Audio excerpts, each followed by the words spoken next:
Hi, my name is Jerry Boykin. I'm a retired U.S. Army Lieutenant General with over 36 years in the military.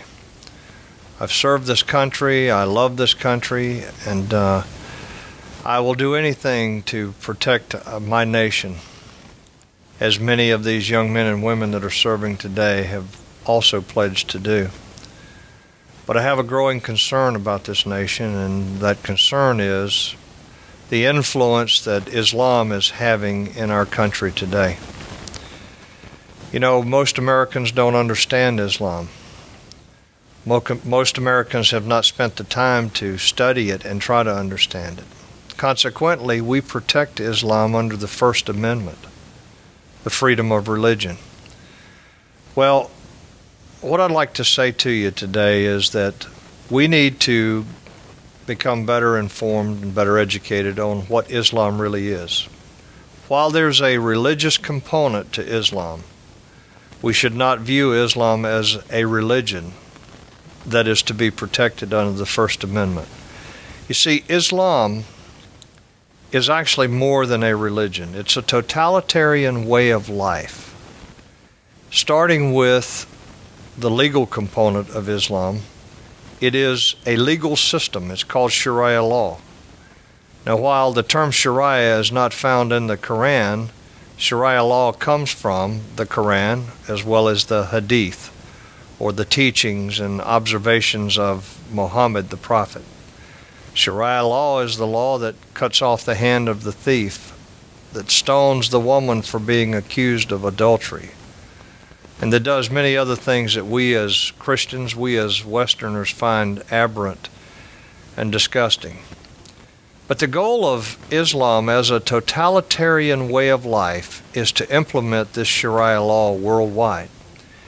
You see, in the theology of the Islamist, they believe that their Messiah or their Mahdi or their 12th Imam, in the case of many of the Shias, they believe that he will return and establish Sharia law over the entire earth, and that we will all live in peace when that has been done. It is an obligation of true Muslims, of those following the dictates of the Quran, to establish Sharia law here. That's why you hear so much from imams and from other people who are part of the Islamic community talking about establishing Sharia law in America, talking about becoming more Sharia compliant in our finances and other things like that. This imam at the mosque that is being proposed at Ground Zero has made a number of comments about wanting America to become more compliant with Sharia law. And we even had a federal judge that ruled in the state of New Jersey that a man could beat his wife there because he was doing that under Sharia law. Sharia law is about power, it's about control, and it's what the Muslims want in America today. Now, let me say that I believe all Muslims should be allowed to worship according to their faith until it threatens the foundations of this nation, and that's the Constitution of the United States. And Sharia law would replace our Constitution. Given their way, they would replace our Constitution with Sharia law. Because under the concept of Sharia law, there can be no man-made laws. There can be no laws like we have in our Constitution. And I am very concerned about this, and I'm concerned mostly that most Americans don't understand it. I would encourage you to become more informed on this subject and understand what this is all about. We should not give First Amendment protection to people who want to destroy our Constitution and replace it with Sharia law. This should be a matter of concern for you. Get informed.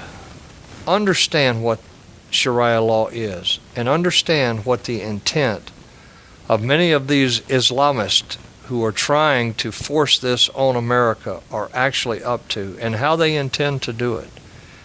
I think the mosque at Ground Zero issue has polarized Americans. It has caused Americans to start asking questions about what's happening to our nation.